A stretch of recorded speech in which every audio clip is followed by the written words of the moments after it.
కాకినాడ జిల్లా జగ్గంపేట శాసనసభ్యులు TTD board అధికారులు జ్యోతుల నెహ్రూ జగ్గంపేట నియోజకవర్గంలో ప్రతి ఒక్కరూ ట్రాఫిక్ రూల్స్ పాటించాలని, హెల్మెట్ తప్పనిసరిగా ధరించాలని, సెల్ ఫోన్ మాట్లాడుతూ డ్రైవింగ్ చేయరాదని, ముగ్గురు వ్యక్తులు మోటార్ సైకిల్పై ప్రయాణం చేయరాదని, రోడ్ దాటేటప్పుడు కంపల్సరీ వాహనాలను చూసుకుని దాటాలని, మద్యం సేవించి వాహనాలు నడపరాదని, ముఖ్యంగా హైవేపై వాహనాలు నిలుపుదల చేయకుండా పోలీసులు చర్యలు తీసుకోవాలని, అతివేగంగా ప్రయాణం చేయవద్దని, మీ ప్రాణాలు కాపాడుకొని మీ కుటుంబంతో సంతోషంగా జీవించాలని ఆయన తెలియజేశారు.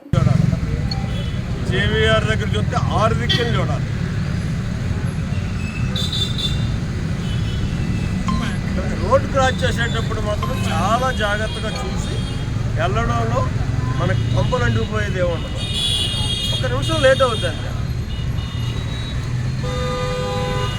ఇంకా రాంగ్ రూట్లో రావడం అన్న దానికి అద్దు పద్దు లేదు మనకి. ఆ రాంగ్ రూట్లు కూడా నియంత్రించాల్సినటువంటి అవసరం ఉంది.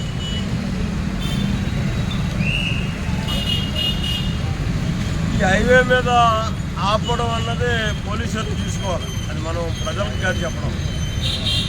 హైవే మీద వాహనాలు ఆపడం అన్నది మాత్రం అన్నదిట్టంగా పోలీసులు చూసుకోవాల్సిందే. ఎందుకంటే ఆపేసి ఉంటుంది, అది ఆగుందో లేదో తెలియదు. వీడు వెళ్ళిపోతాడు, అయ్యని గుద్దేస్తున్నాడు. అయ్యని గుద్దేస్తుంటే ఏముంది, వీడు వెళ్ళి దూరిపోతాడు. అందులో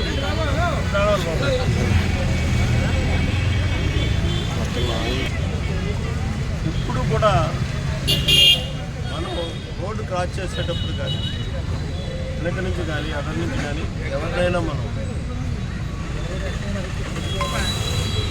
ఓవర్టేక్ చేసేటప్పుడు కానీ ఎదర్ నుంచి ఏ రకంగా వస్తున్నాయి, వెనక నుంచి ఏ రకంగా వస్తుంది, సైడ్ నుంచి ఎలా వస్తున్నాయి, ఈ 4 చూపులతో చూసుకున్న తర్వాతే వాహనం దాటించాల్సినటువంటి బాధ్యత కానీ మన దగ్గర ఉంటే అసలు ప్రమాదం అన్నదే కలదు. అలాగే మన హైవే ఓవర్ స్పీడ్గా వెళ్ళిపోతున్నారు. వాళ్ళది కాదు, అది వాళ్ళకి టైం. ఎందుకంటే ఏదో పరిసర్ చేసుకుంటాడు, అక్కడ ఆపడానికి ఉండదు, టైంకి వెళ్ళిపోవాలి. అక్కడ యాక్సిడెంట్ అయితే తప్పు మాత్రం మందే. ఎందుకంటే ఆడిని తీసుకుని మనం బయటికి దాటాం. అది మీరు చేయాల్సిందని చెప్పి నేను జగ్గంపేట నియోజకవర్గ ప్రజానీకానికి అందరినీ కూడా సందర్భంగా కోరుకుంటూ, మళ్ళీ మరొకసారి పోలీస్ శాఖ వారిని మాత్రం చాలా బాధ్యతాయుతంగా ఇక్కడ వాటి డ్యూటీలు వాళ్ళు నిర్వర్తిస్తున్నందుకు అభినందిస్తూ, వారి ఏఎస్పీ గారు చాలా మంచిది.